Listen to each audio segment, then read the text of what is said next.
Well, good morning and welcome to the sixth and final webinar in our statewide workforce strategy series. I am Robert Allen, the president and CEO of the Texas Economic Development Corporation, and we are proud to be co-hosting this series with our good friend, Chairman Brian Daniel, over at the Texas Workforce Commission. The goal of this webinar series over the past 3 months was to highlight local efforts and winning strategies that can be leveraged statewide.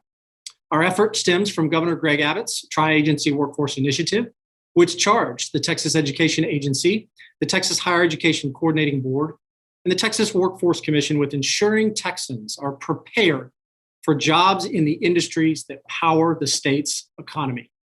Well, today's conversation brings us full circle. Shortly, we will hear a video message from Governor Abbott, followed by live discussions with our special guests, TEA Commissioner Mike Morath and Higher Education Coordinating Board Commissioner Harrison Keller. But before I jump into those introductions, I do want to remind you that we will save some time at the end for Q&A, so feel free to submit your questions in the chat function at the bottom of your screen. With that, let's get started with today's conversation. As many of you likely know, the legislative session in Texas is in its final days, and Governor Abbott is tending to those duties, so he can't be with us live. However, he did send over a brief video greeting. Governor Abbott? This is Governor Greg Abbott. I want to say thank you to the Texas Economic Development Corporation and the Texas Workforce Commission for all that you do to power our state's economy and support our exceptional workforce. Your commitment to workforce development helps our workers achieve success, and it ensures an even brighter future for the entire state of Texas. Now, this past year has been a challenge for our state as we have responded to COVID. But we all know that Texas is strong and our people, they are resilient. And the support that you have provided to our workforce every step of the way has helped to kickstart our recovery. Thank you all for launching the Statewide Workforce Strategy Series. It has empowered our workforce, our education leaders, and economic development organizations. Also, thank you for your continued efforts to ensure a more prosperous future for the entire state of Texas. May God bless you in your efforts, and may God forever bless the great state of Texas. It is now my honor to introduce our next special guest. Appointed by Governor Greg Abbott, Mike Morath has served as our Commissioner of Education since January of 2016. As commissioner, he heads the Texas Education Agency, which oversees pre-kindergarten through high school education for more than 5 million students enrolled in our public schools. And let me say that I'm the proud parent of 2 of those students. So thank you in advance, Commissioner. During his time at the agency, his work has focused on 4 priority areas: supporting our teachers and principals, building a strong foundation of reading and math for all students, connecting high school to career and college, and improving our state's low-performing schools. Prior to becoming the state's education commissioner, Morath served on the Dallas Independent School District Board of Trustees for more than 4 years. A strong advocate of public education, Commissioner Morath graduated from Garland High School in the Garland Independent School District.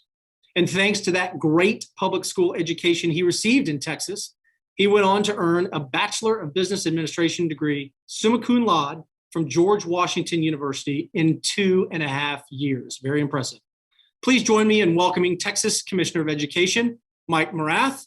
And Commissioner, before I get to you, let me just say how much we appreciate the work that all of our public education officials, the teachers, the staff, from top to bottom, over the past 1.5 years. We know the global pandemic has been incredibly difficult on them.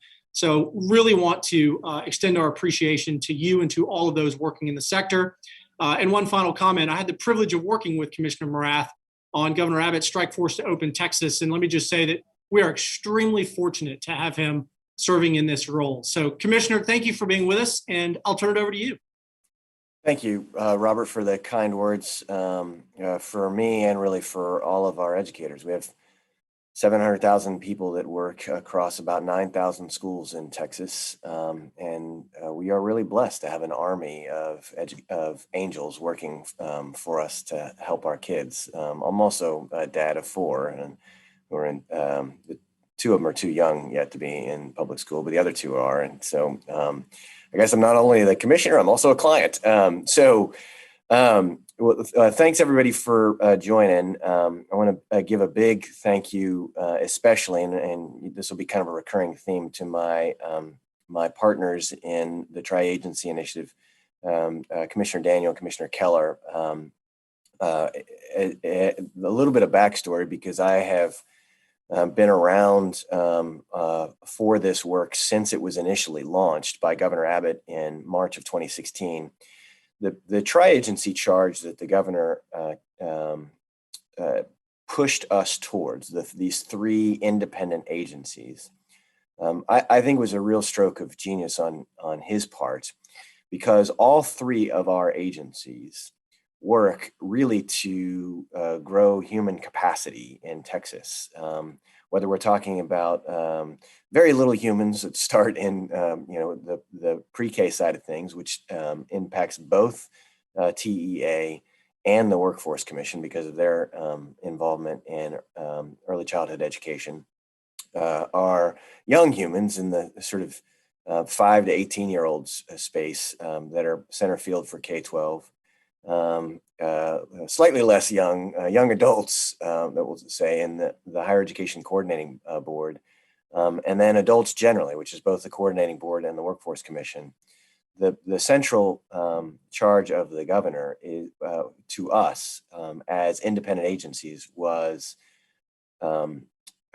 quit acting in silos and instead create connective tissue between these three entities in every way that you can to help improve the efficiency and effectiveness with which we use our institutions to support Texans in growing in prosperity. And that started in 2016, and me and my partners at the helm of the other two agencies began this real significant work. But there was lots of progress and continuous improvement made over the efforts. Because if you think, even before the governor charged us formally with working together towards this goal of supporting Texans, the coordinating board really came out in a very strong leadership role in July of 2015, announcing the 60 by 30 plan. And this served as a kind of a clarion call to all three of our independent agencies about what our goals were for our people. And it was, by the year 2030, we want at least 60% of young people, defined as 25 to 34 years of age, to possess some kind of post-secondary credential. And that doesn't necessarily just mean a bachelor's degree. It could be an associate's degree, it could be some meaningful trade credential, because this is really what the economy requires. So from the leadership of the coordinating board in mid 2015, you have the governor telling all three of us to get together around that goal and make progress towards that goal. We had a series of meetings in the middle of 2016, and in the end of 2016, we launched or published our first tri-agency report.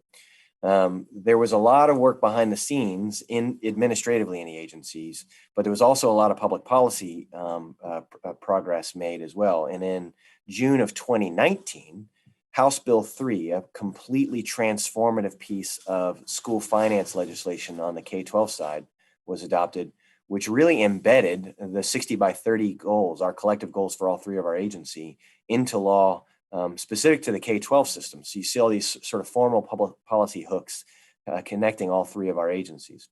In February of 2020, Governor Abbott issued new charges to the three agencies, given what we had learned previously. And then in March 2020, all the best laid plans of mice and men were disrupted by the global pandemic of COVID. Even with COVID, we continue to make progress towards these goals, because these are extraordinarily important goals for our young people and for Texans writ large. And so in November 2020, we updated, we released the second tri-agency report, new and improved, and you can actually see this online, because one of the sets of changes that we wanted to make was, this is a living, breathing, continuous improvement effort where we are iteratively making progress inside and across all three of our agencies. And so so you can visit the living, breathing progress report online as well. It's at triagency.texas.gov, where you can see the new report as it's issued. One of the sort of iterations in the report was to try to organize the work that we were doing inside of our three agencies, but also in regional replications of these three agencies. So you think local workforce commission boards and local universities and colleges and local K-12 school districts coming together regionally in the same way that we're coming together on a statewide basis. And so to facilitate kind of a common understanding of this, we've organized our work into three priority areas. The first area we think of as pathways, which is really about ensuring that we are both, from a state perspective across all three agencies and regionally, working to strengthen the availability of high quality college and career pathways in K-12, in higher education, and in sort of workforce development programs in an aligned fashion. And so that pathways work is very critical, and there's a whole lot of activity happening in that priority area. The second key priority area is, if we've identified and we've facilitated alignment between these three institutions, not just the institutions at the state level, but all the local institutions that mirror those state institutions, we have to get organized in terms of how we're building supports to make that work, the supports of students and families to access all of the resources in those pathways, to take advantage of them so that they can pursue ways to grow as individuals in any way that they wish, but to do so quickly, efficiently, effectively. And so that second set of key priorities is just making sure that all the supports are in place. And the third area, which is often lacking from public policy discussions, but it is very critical, is just our ability to execute. Because if we, write down these highfalutin goals in acts of legislation or as, executive directors of agencies, that's all well and good, but we've got to do the work. And so there's issues of performance management and project management across the three agencies, issues of data infrastructure, like do we have the ability to understand in K-12 what is happening in higher education, what is happening in workforce development efforts. Are our high school graduates, are our college graduates going on to get high wage jobs in the industries that we think are of relevance, are of most importance, and tie that back to the sort of work that we've done to identify pathways of availability. This is a lot of operational blocking and tackling, and it really relies on executive directors, me, as the CEO, as it were, of TEA, Harrison as the CEO, as it were, of the coordinating board, and Brian as the CEO, as it were, of the workforce commission, ensuring that all of our teams are connected across the agencies. And again, this effort to build infrastructure is often missing from public policy conversations, because step one is writing good policy. Steps 2 through 99 are implementing it. So anyways, these are three key areas, pathways that we've identified to try to drive progress across our systems. And this is both at the state level and cascading into regional and local collaboratives and partnerships towards helping Texans, helping very young Texans, helping moderately young Texans, helping young Texans, helping adult Texans grow in their ability to, make money and pursue prosperity, to live lives of purpose and productivity. So this, it's really exciting work, and the collaboration across the agencies has been just continuing to improve year after year after year, month after month after a month. I'll say that there's a few parts of this work that might be helpful to highlight to make it a little bit more tangible.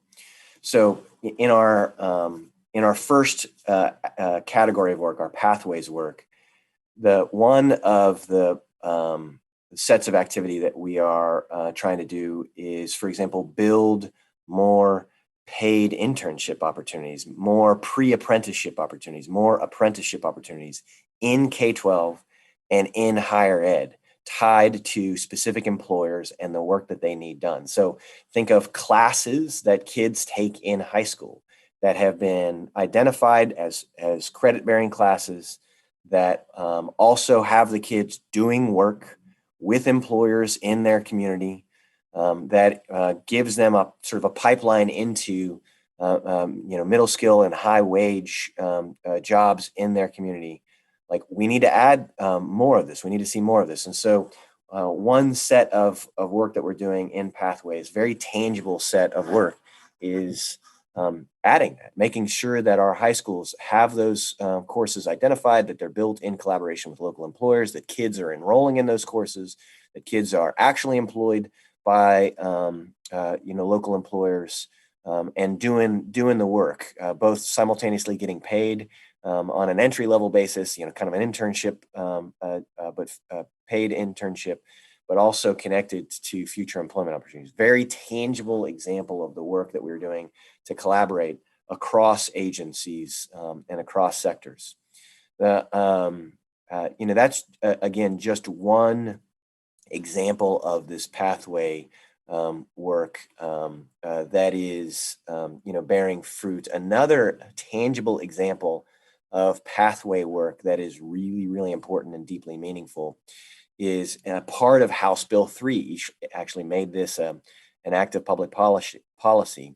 PTEC is a particular model. It actually stands for Pathways in Technology. I can't remember all the acronym, but it is a high school model where a high school actually goes through a thoughtful redesign process with local colleges at the table, typically community colleges, but not always, and local employers at the table, where the objective is, by the time the kid graduates at 18 years of age from high school, they will also obtain a trade-focused associate's degree, and they will have had work in an employer in that field. So they come out as well with a fairly high-paying job offer as an 18-year-old.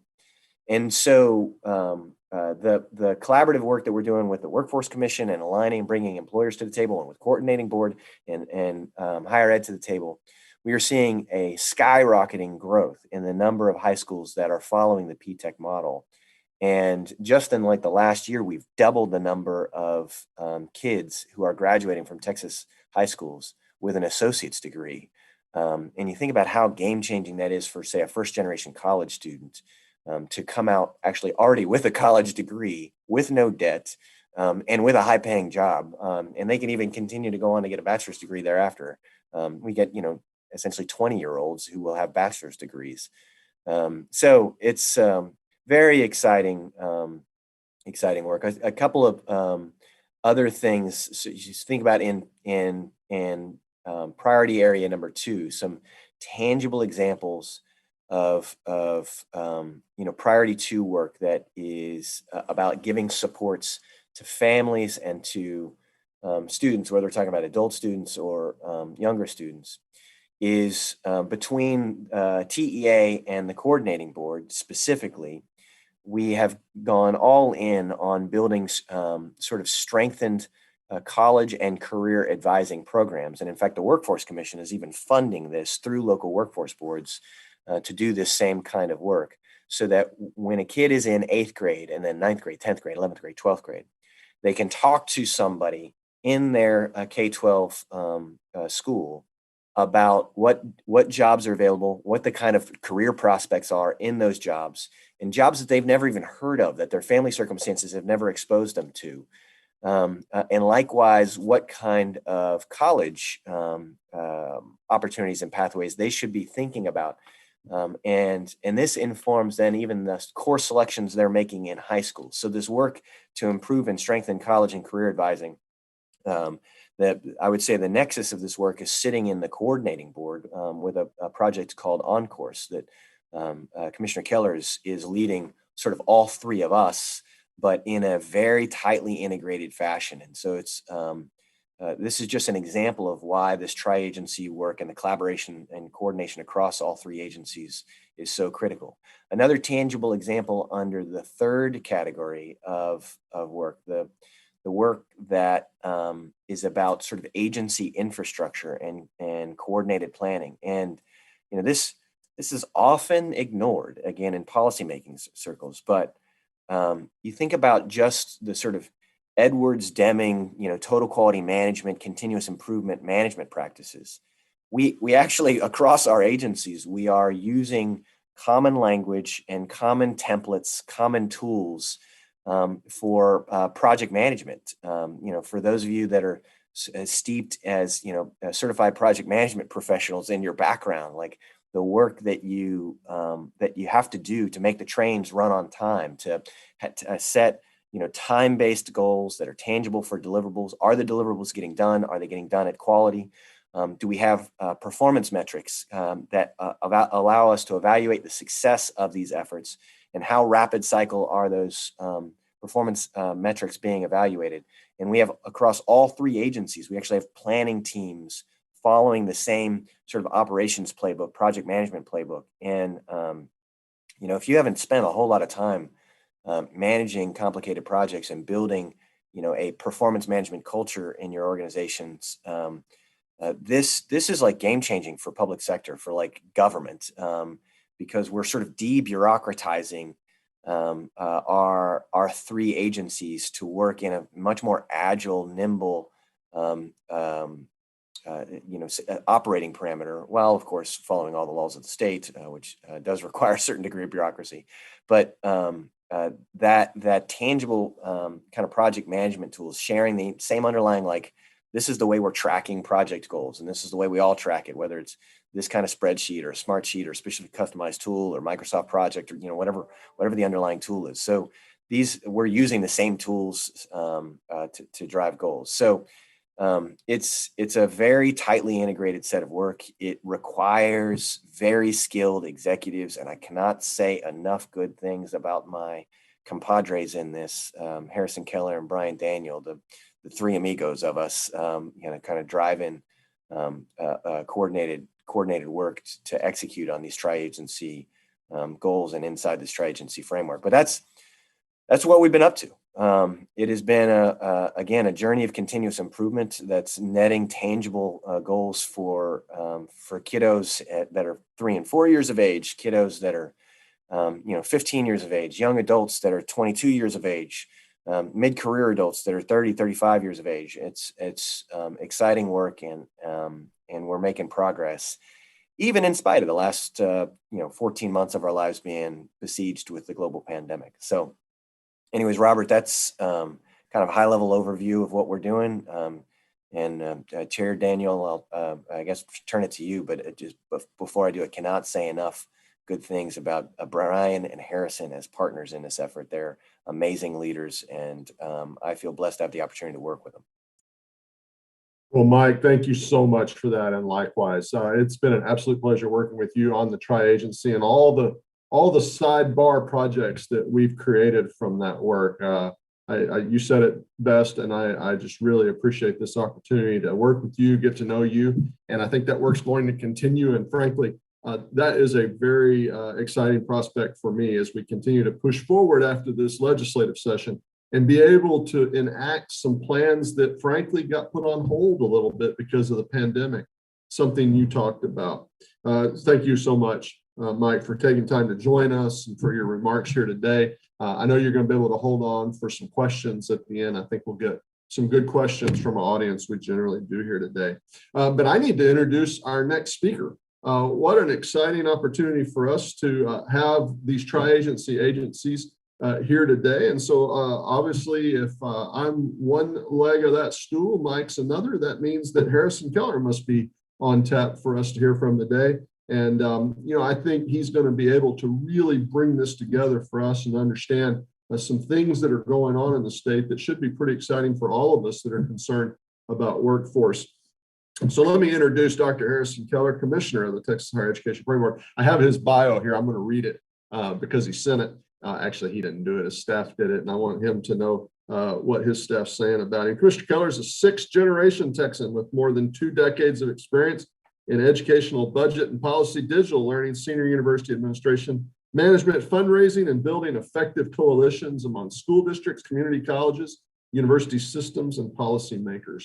Basically, he's done it all. Dr. Keller was appointed the 6th Commissioner of Higher Education in October 2019. He's a recognized innovator in policy and programs to improve college readiness and student success, especially for low-income and first-generation students. He's the founder and was the principal investigator of the On-Ramps Dual Enrollment Initiative that provides college-level courses to tens of thousands of high school students across the state of Texas, and the Texas On-Course Initiative that works with Governor Abbott's Tri-Agency Workforce Initiative.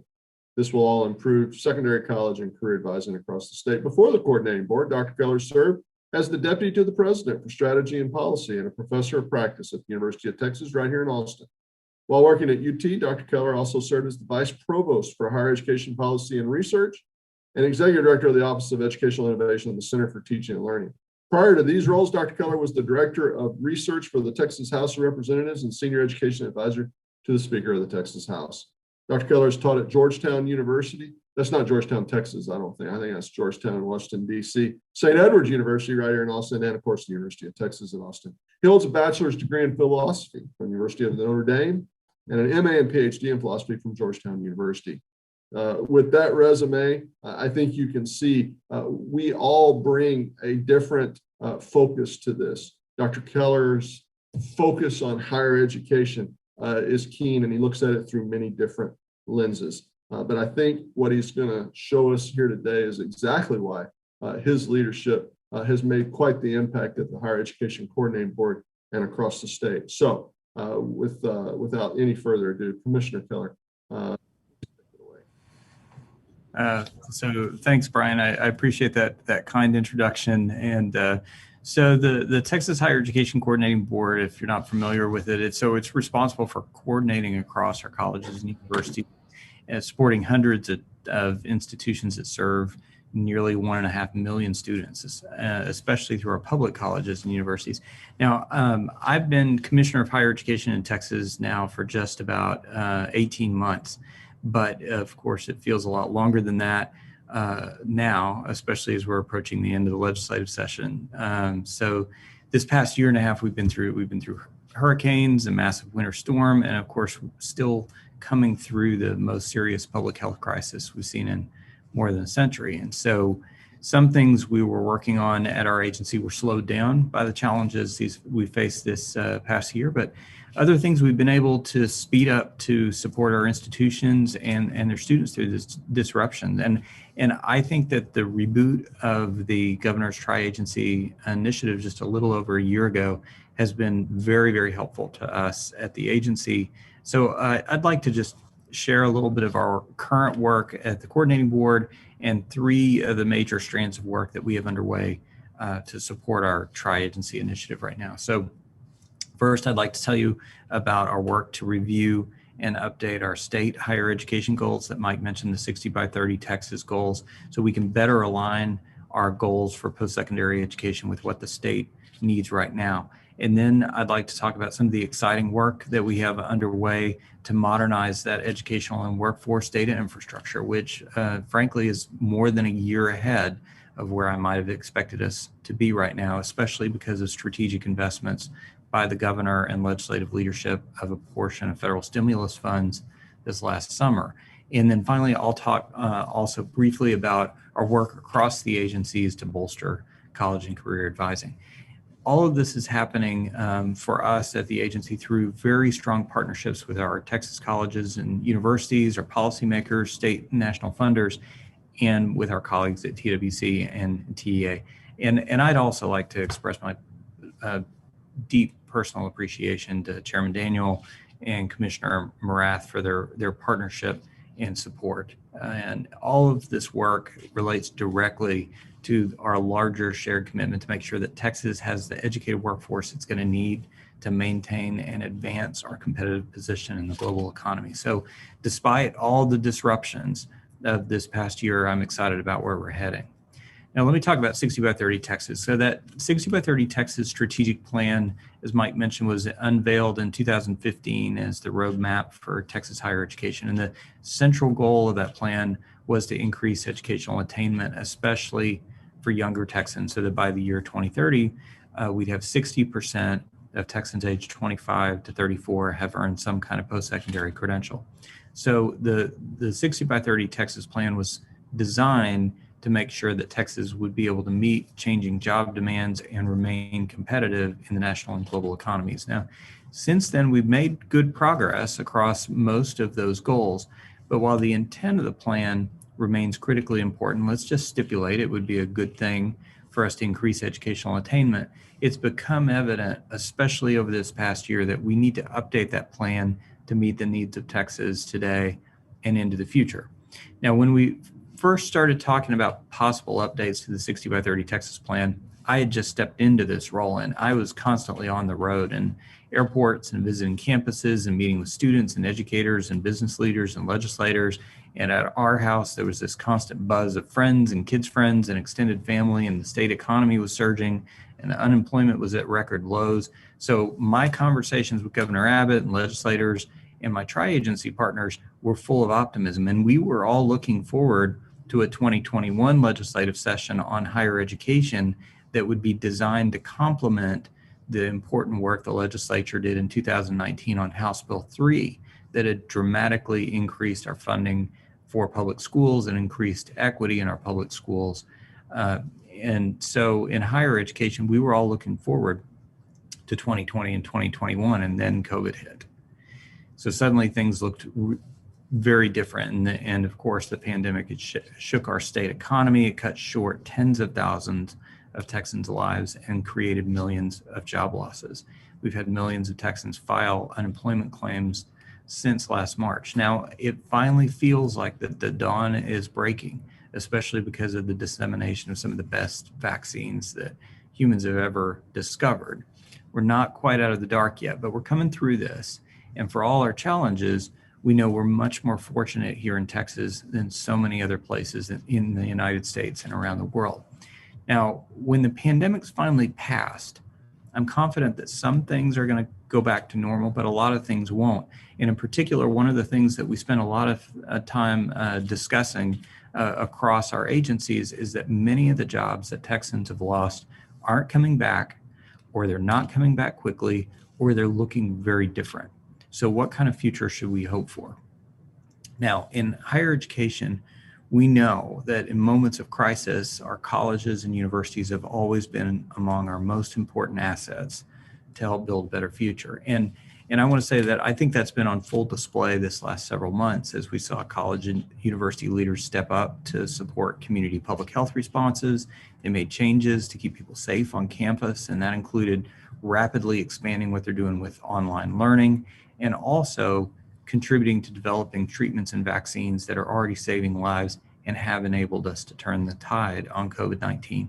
So here's one concrete example of what I'm talking about that you need to know about. So when COVID-19 hit, there's this young faculty member named Jason McClellan at the University of Texas. And Jason had already been studying these kinds of viruses for years. So while most of us went into lockdown, Jason and his team were among dozens of researchers across our Texas colleges and universities who kept their labs going around the clock to find ways to disrupt the virus. And today, 4 of the 5 most promising vaccines incorporate solutions that Jason and his team discovered right here in Texas.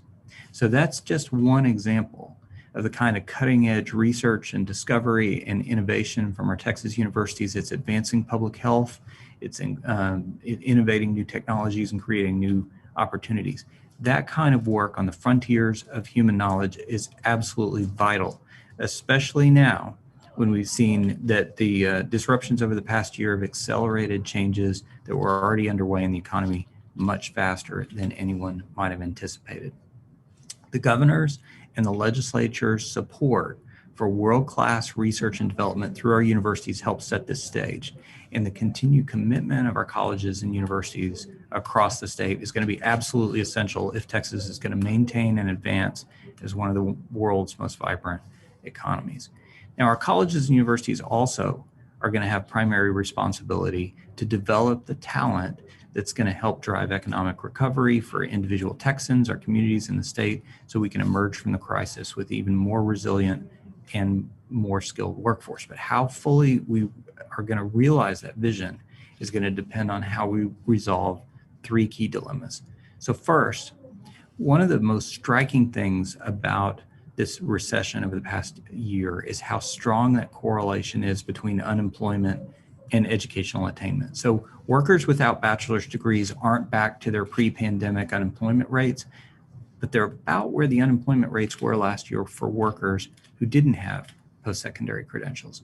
So folks who don't have post-secondary credentials are experiencing a much deeper recession, much slower recovery. And this data looks even more troubling when we break it down further by demographics and geography. So in particular, there's a strong correlation between lower educational attainment rates for Hispanic and Black adults and high unemployment.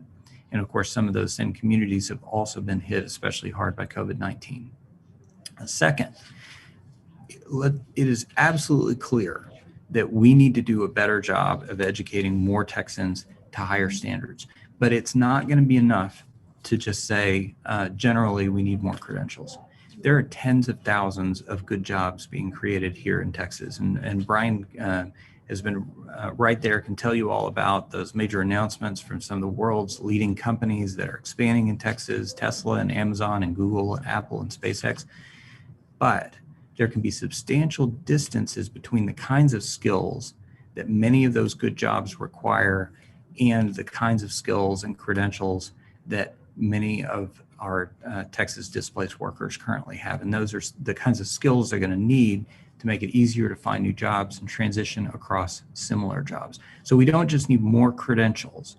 We need credentials that are going to help people take advantage of good job opportunities now and into the future. And that includes hundreds of thousands of Texans who are going to need to reskill and upskill to get back in the workforce, get back on their feet, and help drive our economic recovery.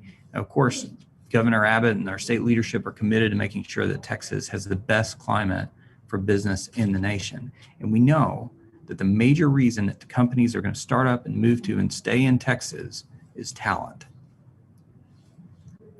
But even as we're seeing much higher unemployment for workers who don't have post-secondary credentials, and people get that if they lose their job, they might need additional training or education. We've done polling of Texans who have some college, no credential, to try to understand the obstacles they face. But the enrollments at the kinds of institutions that most Texans attend, especially our community colleges, are generally down. So there was a recent national survey, and it tracks what we're seeing in Texas. Only 32% of the respondents, these are adults, both who are working and who aren't, said they thought more education or training would be worth the investment.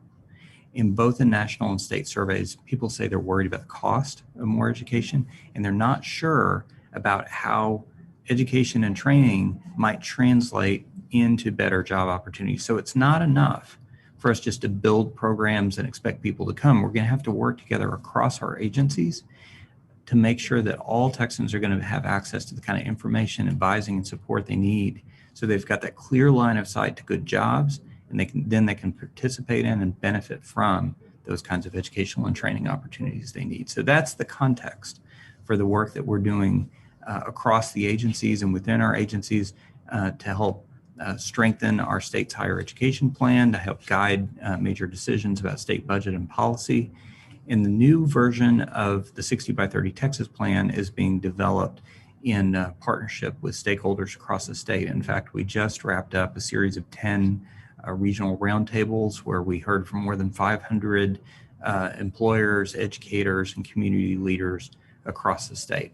In that work, we're focused on 4 key areas. So first, around leveraging and accelerating the pace of innovation so we can drive new discoveries, economic development, and prosperity for regions and for the state. Second, expanding our focus. So we're paying more attention to the needs of adult learners, especially for those Texans who need to reskill and upskill. Third, prioritizing high-value credentials that are going to align with current and future job opportunities. And finally, ensuring that all Texans have equitable access to the kind of information, advising, and resources they need so all Texans can participate in and contribute to and benefit from our economic recovery.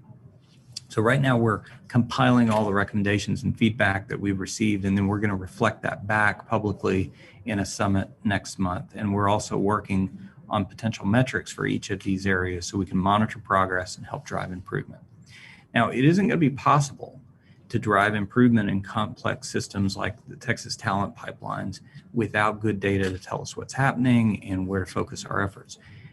Over the last couple of decades in several different roles, as Brian talked about, I had opportunities to work on almost every aspect of Texas public and higher education finance and policy, and I have a special passion for that educational and workforce data. As you all may know, we have incredibly rich educational and workforce data in Texas. So we're one of only a handful of states where you can link data from public pre-K all the way through colleges and universities and into the workforce, at least at the industry level. But this data has generally been collected and reflected back more for regulatory purposes. It's often been hard to get at, hard to work with. So we have a long way to go, not only to make that data available and accessible, but more importantly, so we can use it effectively to help inform decisions. So we have a major initiative underway right now with the Tri-Agency Initiative that includes multiple work streams. So of course, technical infrastructure, and I mentioned that thanks to the commitment of the governor and legislative leadership, we have recently wrapped up a proof of concept phase. We're now heading into implementation of a new solution design. We're also working with the other agencies on governance, which needs to be shored up. We have a tri-agency data work group that's reviewing the data that each agency collects and developing proposals for new kinds of data sharing agreements so we can streamline access to that data across our agencies. And then there are a number of data tools and services we already provide, and we're going to be providing a lot more of, from student-facing advising apps that are powered by the data to dashboards for institutions or for the local workforce boards or reports for policymakers and the public. And across all of these, we want to make sure that we're laser focused on the needs of the end users. There are already a ton of apps out there and websites with beautiful charts and query tools that nobody uses. We don't need more of that. We need actionable insights, actionable intelligence. So we also have several strategic partnerships so we can go ahead and show value from the data and also learn about what's going to work with the stakeholders. So for example, we worked with our colleagues at TWC and also with Brookings Institution and with Burning Glass Technology to build a tool for community colleges so they could access timely data about what's happening in regional labor markets to understand who's lost jobs and what kinds of occupations are absorbing folks who've lost jobs, what's projected to grow or not over time. And we have a few colleges who've worked with this kind of data routinely, but we had dozens of colleges that didn't have those capabilities before. And so through our collaboration across the agencies, we were able to give them real-time information about what's happening in their economy so they could focus their efforts around reskilling and upskilling.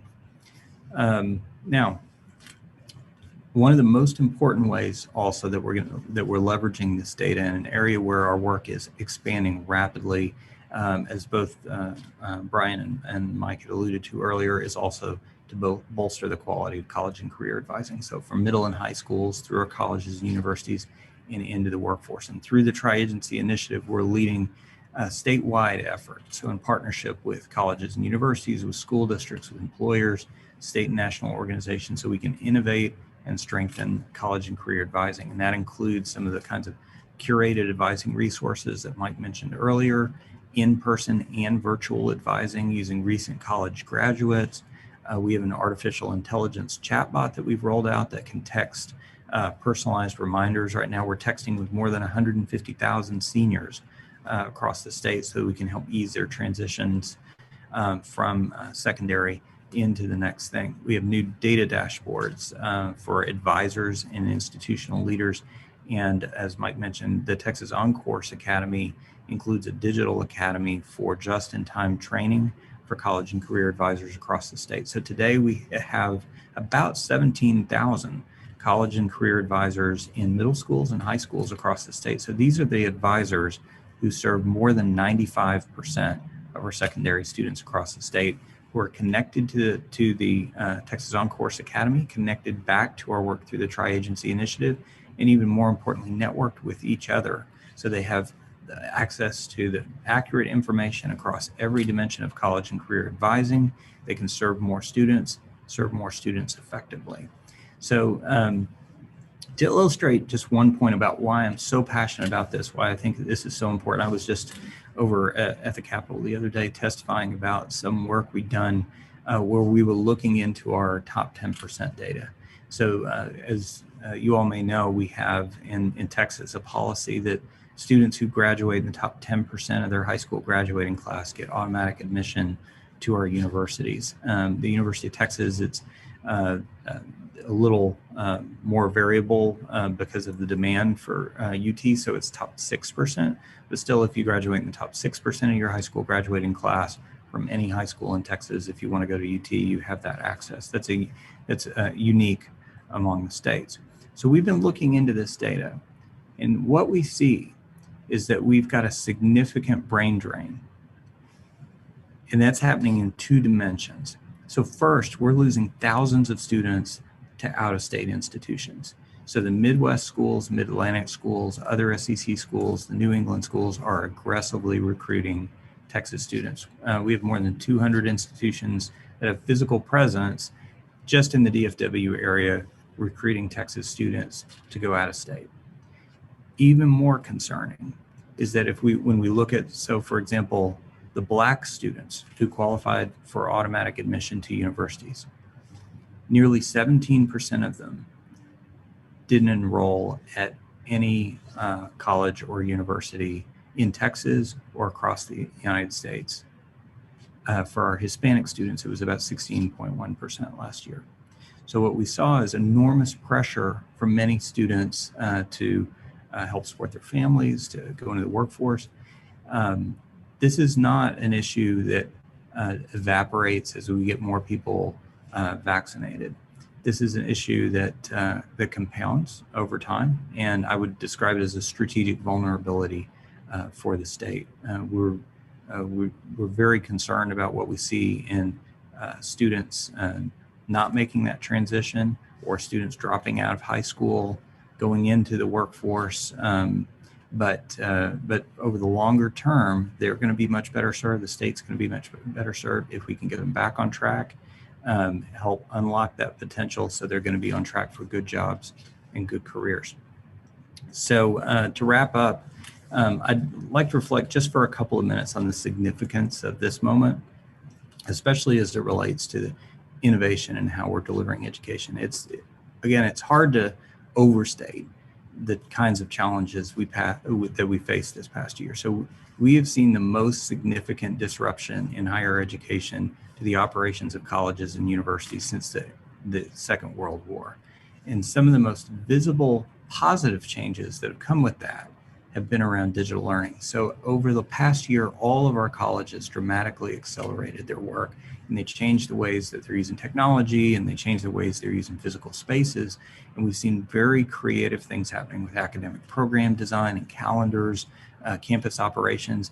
There's a widespread openness to innovation that, just to be candid, we haven't experienced before. And it feels like that we're just on the front edge of what could be a seismic shift in how we organize and deliver post-secondary education. So I think this is a time where we need to clear regulatory brush and get behind those innovators. And in particular, we have a unique opportunity and a responsibility to use one-time federal stimulus money to help accelerate the pace and the impact of educational innovation, especially to align our talent pipelines with our current and emerging workforce needs. And in general, there's an urgency around this work that I think pushes us to focus on projects with potential for impact at scale.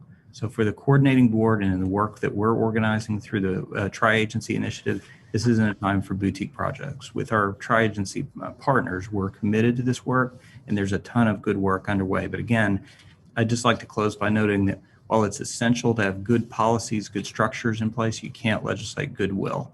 And here in Texas, I think we have a unique opportunity through policy, through strong collaborations across our educational institutions, our employers, our agencies. And I'm privileged to work together with smart, committed leaders who are genuinely committed to this work and to expanding opportunity at scale through this collaboration. I am appreciative of Governor Abbott and his senior staff for making this possible, and deeply appreciative to Chairman Daniel and Commissioner Morath for their partnership and this hard work to realize the potential of this vision. Well, Commissioner Keller, thank you so much. Very kind words right there at the end for work we're doing here at the Workforce Commission, certainly over at TEA. Really, really thank you for spending some time with us today. We heard a lot of common themes between our two speakers this morning. Not unexpected, given the work that we've done with the Tri-Agency Initiative. But you know what? We heard some common themes today that I think we've heard throughout the other webinars in this series from all of our local leaders. And I think what we're finding out is that a lot of the ideas that are being put into practice locally have some statewide implications as well. And I took notes on what we heard today, because I think there's some things that we really need to zero in on at the state level. And I know that Harrison and Mike and I will continue to do that as we get into the summer and the fall. Mike Morath said that all three agencies work to grow human capacity. Absolutely. I couldn't say it better myself. And so I'm going to adopt that and start using it. I'll try to give Mike credit when I can. 60 by 30 was the ramp up as how we got started on this several years ago. And where we find ourselves today is really finding the natural linkages between the three agencies. Commissioner Morath talked about three pathways. Three areas of the tri-agency, one being pathways to strengthen high quality career pathways, supports for students to do that, and then a way to execute our plans and goals.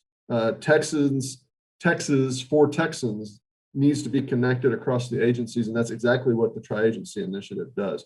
Commissioner Morath talked about the need for more paid internships and apprenticeship programs starting in high school. And you've heard quite a bit about that from our local partners throughout this webinar series. PTech high schools, we just a couple of last webinar and the one before that heard about the impact that PTech has in our local communities and things that local workforce development boards are doing with regard to career pathway coaching. Of course, we talked about Encore. Commissioner Morath used a word that I don't think you're going to find in an urban dictionary. It's de-bureaucratizing state government. And that's a mighty task, but it's one that we're going to undertake because it, as he said, becomes a journey of continuous improvement. Commissioner Keller also talked about 60 by 30 as well, he should. And he talked about some key elements for the new 60 by 30 look that the Higher Education Coordinating Board is going to be working on: leveraging innovation, expanding focus, prioritizing high value credentials, and equitable access to educational resources. This new focus on 60 by 30 will really help inform some things that we're working on and the tri-agency work. Many jobs are going to look different coming out of the pandemic. And I think that Harrison talked well about how higher education institutions are ready to tackle that. And those key elements for their work: strong correlation between unemployment and educational attainment, and working to increase that educational attainment. Even small things like reskilling and upskilling, which we've talked a lot about over the course of this webinar, and we'll continue to talk about long after this webinar series has concluded. And really getting that college enrollment back up. Some of what we're seeing is coming out of this pandemic is really going to drive some decisions we make, but data drives all those decisions, as Commissioner Keller pointed out, and the quality of college and career advising, which an issue he shares with Commissioner Morath, really helps get us to that point. So a lot of points that we've heard throughout this webinar. And I think for me, it means that we probably are working together in a way, in a manner that we may not have even realized. And I think we have some opportunities to continue to capitalize on this work. These conversations didn't stop because of the pandemic. In fact, they increased. And so the work that we're doing at Tri-Agency, we need to bring in local communities, folks we've heard from, individual institutions of higher education, community colleges, and all the different local entities that we've heard from during the course of this webinar really have an opportunity to plug into this Tri-Agency initiative energy that we're seeing really brought to light on this webinar today. If I could borrow from the private sector, what we need to do at the state level is find ways to scale these really good ideas and get them statewide, get access to these innovative things that are being done and can be done so that every local community can plug into what they need to plug into. I don't think we want to lose that local innovation and creativity, but we've got a real opportunity to do that. The key word going forward is going to be partnership. Just like my partnership with Robert Allen and the Texas Economic Development Corporation to bring this webinar out and work on this series over the course of this spring. Just like my partnership with Mike Morath and Harrison Keller through the Tri-Agency Initiative. These individual partnerships, when we add them all together, really give us that platform for us to do that, frankly, that work to grow human capacity that Commissioner Morath talked about.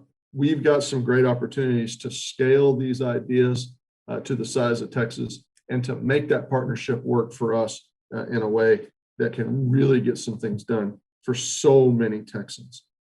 Well, we have exhausted an hour of our allotted time. And so I think probably the best thing for us to do at this point is to move to questions, because I think we need to hear more from Harrison and Mike and some of the things that they're working on. They're our featured guests today, and I really think their ideas, we've already seen from their prepared comments, really how much depth of thought they put into this and how this can really work to move Texas to where we need to be so that we can, as Commissioner Keller put it, remain competitive in the global economy.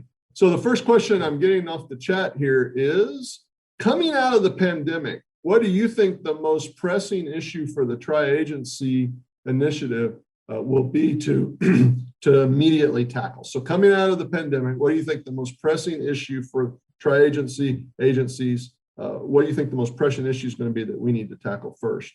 We can, we'll just start with Mike since he spoke first, and then definitely want to hear from Harrison on this as well.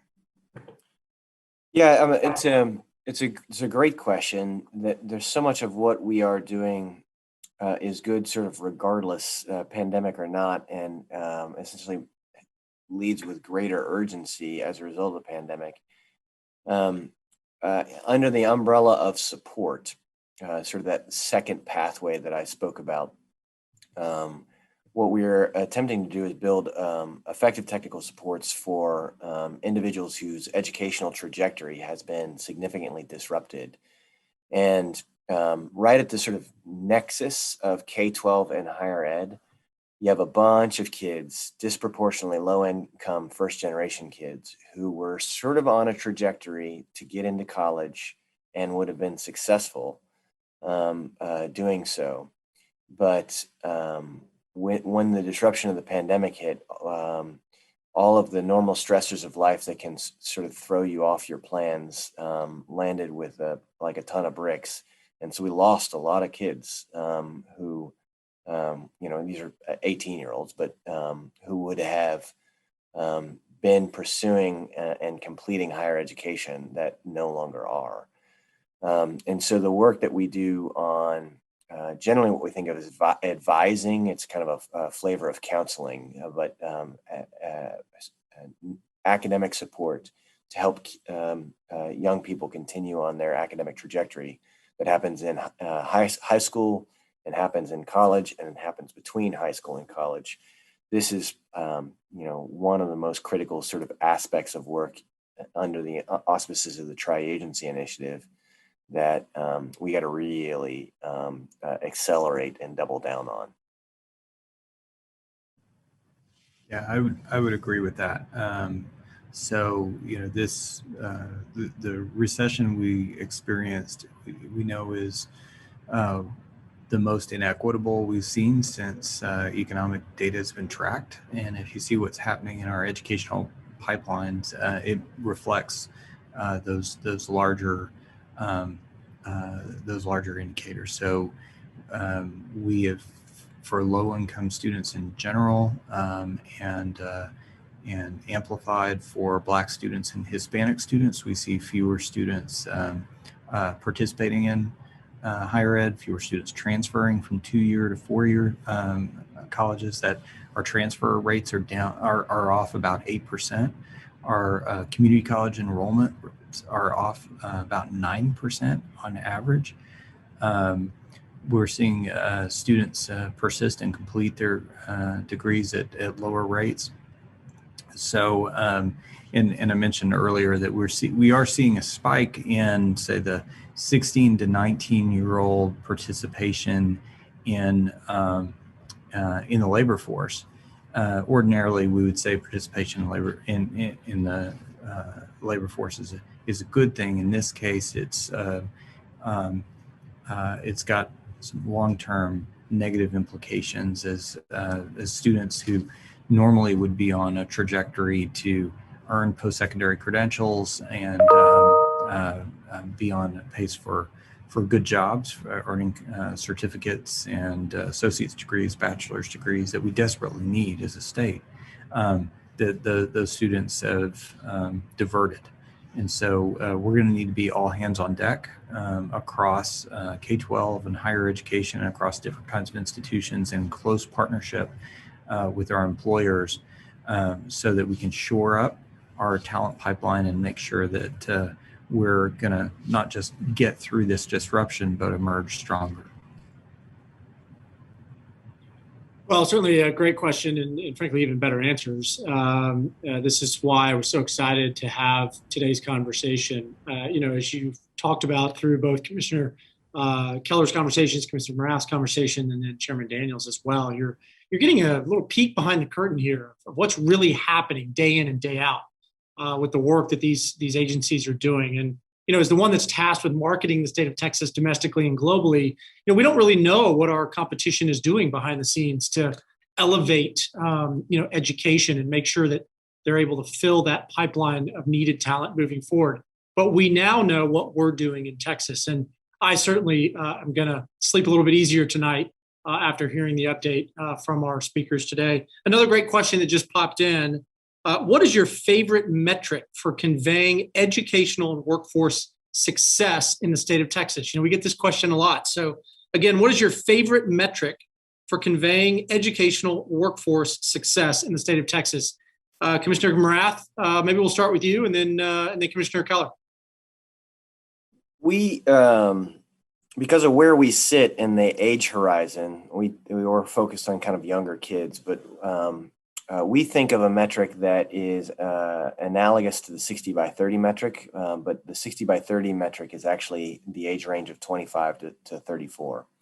So we want in that age range, we want at least 60% of that age group of Texans to possess a bachelor's degree, associate's degree, trade credential, some kind of post-secondary credential. So we look at 6 years after high school graduation. So you think of 24-year-olds, which is actually before that time period starts. But that's the thing that we're most dialed in on. So it's the same metric. It's just sort of like before you're in that age range. And that metric, and we also look at that metric only for those kids, only for those people who graduated from a Texas school system. Whereas the 60 by 30 is looking at any 25 to 34-year-old, many of whom are imports, talent imports, as it were. So that number, just so you know, is I think 32. So the percentage of Texas public school students who, at the age of 24, have earned a bachelor's degree, associate's degree, or trade credential is less than 1/3 of all of our graduates. So that's what we're sort of most dialed in on trying to impact. Now, that's, to be clear, a very lagging measure for K-12. So there's actually a lot of other metrics specific to the K-12 kind of performance pathway that we pay attention to, some of which are like kindergarten readiness. So that's a 5-year-old, and is that 5-year-old ready for basic lessons in literacy and numeracy, which in some ways is the output of the Workforce Commission's efforts in childcare related support, as well as school district's efforts in pre-K. But those kids, it's going to be another 19 years before they would show up in the actual metric of post-secondary attainment for 24-year-olds. So there's obviously a bunch of metrics you have to look at to gauge the health of the system top to bottom in the pipeline. But if you're talking about one metric that's like how successful are we as a system, it's the metric of 60 by 30, but measured on high school graduates 6 years after graduation for us at TEA. Commissioner Keller, do you have a metric that you like, that you pay attention to? Yeah, so I mean, in general, we do pay attention to educational attainment.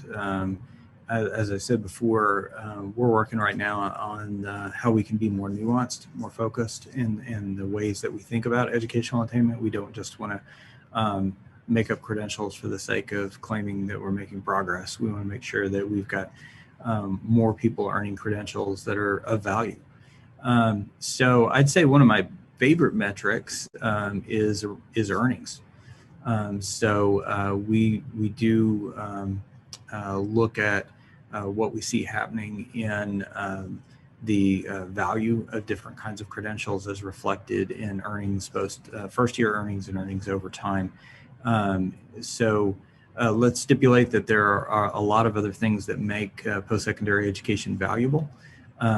But when we're thinking about sort of the workforce needs of the state, that one of the, I think, most useful indicators is what we see happening in the kinds of the kinds of wages that folks receive upon earning these credentials. So if you have a credential where the holder isn't making at least as much as a high school graduate would be projected to earn, and the cost of earning that credential, then that would be a warning sign, right? That credential would not be a credential of value. So you want to, there needs to be a net positive, and that's going to be a factor of the kind of credential that folks earn and also the kind of institution that awards it. Excellent. Very helpful. Thank you. Chairman Daniel, I think you've got the next question. Yeah, another good question's come in. The question is, when will the tri-agency work be done? And can we measure successes as a single achievable metric for the work the tri-agency initiative is doing? Harrison, I'll pitch to you first, and then we can move to Mike. Yeah, well, I think that's sort of a softball. I don't think it's the kind of thing that you ever declare victory on and you're done. I think it's the kind of thing that you manage, and the needs are going to evolve over time. I'm excited about the trajectory we're on. Hopefully that's come through in my remarks today. As Mike mentioned, I think the partnership across the agencies continues to grow, and even at that operational level of how we track and manage our projects is going to be really important for helping us go faster. We are working in earnest to bring these new data tools and infrastructure online. So that's over the next 14 months or so. We'll have some products and services that will be coming out earlier than that. But I think as we can make that data more readily available, so it's not so clunky to share information back and forth across the agencies, so that everybody can get more real-time access to the information that we need, that will help us make better decisions. But that doesn't mean that we're done. It just means that we're going to be able to take on even more interesting projects and challenges.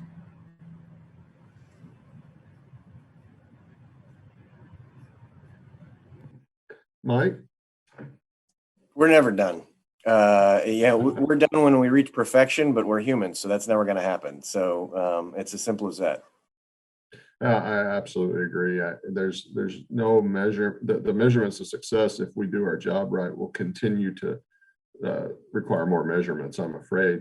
That's not a government loop, though. It's continuous improvement that we've all been talking about. And if you look at it in purely business terms, and we can't because there's so many people involved, and it really is about the people. But if you look at it in business terms, continuous, you have to be growing. And we really want to keep this economy and the workforce growing. So it was a bit of a softball question, but I think the answer is unanimous among the tri-agency agencies, which is, we're going to keep pressing forward. Formal initiative or not formal initiative, the die's been cast. These agencies are going to work together to ensure that Texas remains on the forefront of where we want to be, both economically and certainly with our workforce that helps power that economy. Robert, let me pitch it back to you. I think there might be another question. If not, certainly we're moving toward closing comments, I think. Yeah, we do have another one. I think we've got time for one more, and frankly, it's a good one. Commissioner Keller, I'll start with you. What are some aspects of the pandemic for education and higher education that you may wish to see stick around after, return to quote normalcy? Well, I think one of the important silver linings in this is around digital learning. So we had not just individual faculty and departments, we had whole institutions that essentially opted out of doing very much with digital learning. And if we were having this conversation a year and a half ago, and I would have said something like, I think all our colleges and universities would be able to put almost all their programs online in, I don't know, let's give them 2 weeks. Everybody would have thought I was crazy, except that's what they actually did. That's exactly what happened. And so here's what we've seen. So let's stipulate that, as everybody was racing to put their courses online, the technology didn't always work. The course designs weren't always fantastic. Everybody learned pretty quickly that just doing a Zoom lecture is not very effective, that kind of thing, right? But there were also, as we took that creative energy and of our faculty and our students, and we channeled it in new directions. What I've heard across the state and across the country is that really exciting and new cool ideas are coming out of that. And so what I've heard from individual faculty, what I've heard from some institutions is they don't want to go back. And by that, I'm not saying they don't want to go back to in person. They do want to go back to in person. But they don't want to stop leveraging the technology. So I think pretty soon, like sometimes we'll talk about a hybrid course that's some online and some in person. I think pretty soon that's going to sound like horseless carriage. That we're going to see a much more rapid integration of technology into teaching and learning. We're even breaking down some of those 19th century agrarian calendars where we've broken up 3-credit courses into 1-credit courses, or a 15-week lab into a 2-week more intensive kind of experience that work better. So I think that there's, I think, again, it feels like we're just at the front edge of what could be a very exciting and revolutionary time. I'm thinking this is time we need to get behind those innovators, clear regulatory brush, and help accelerate the pace and the impact of that innovation. Mr. Morath, what about you? Any aspects of the pandemic that you or your team has experienced that you might like to see stick around? Yeah, there's definitely a lot of bad with the pandemic, but there's good. There's good too, and it's really the same theme that Commissioner Keller just referred to. That when I think about the design, let's just think for a second about a high school student who might be interested in a career in engineering or a kind of related field. Even think welding or construction, these kinds of things. The idea that they have to go to school 5 days a week for 7 hours a day isn't really like an ideal case scenario. What you could do is you could go to school for some subset of that. And you think Monday, Wednesday, I go to the school district, my campus for 7 hours, where I'm going to the CTE lab and practicing some skills and interacting with teachers. And then on Tuesday, Thursday, and Friday, I actually have a job related to, let's say, some sort of manufacturing company that I go to, that I work kind of core work activity for 4 hours a day, and then there's a kind of an hour where I have to actually reflect on. So it's facilitated maybe virtually, by the way, with a school, a teacher from school. It's like, okay, let's talk about what you did today, what you learned, sort of rapid cycle coaching, as it were, to make it not just a work experience where you're getting paid, but a work experience where you're really growing rapidly. And then the remainder of that day, you are kind of leading yourself in independent study while you're reading books, assigning your English class. You're doing work that can happen on independent study day. And then Friday is a little bit of a flex where you actually come into school to sort of open office hours with your teachers to follow up on independent study. That actually sounds an awful lot like college for a lot of people. And there's really nothing that about the current sort of high school experience that would preclude us from doing that if we're smart about it. And that just the scenario that I just described, if done properly, maybe you don't do it with ninth graders, but you do it in a way where it's sort of customized to meet the needs of a student. You start having the ability to, even subject to the economies of scale limitations that normally face us in public school, you have to start to have the ability to build these sort of highly hybridized educational experiences that maximize a kid's educational attainment and career trajectory. That's a super cool future.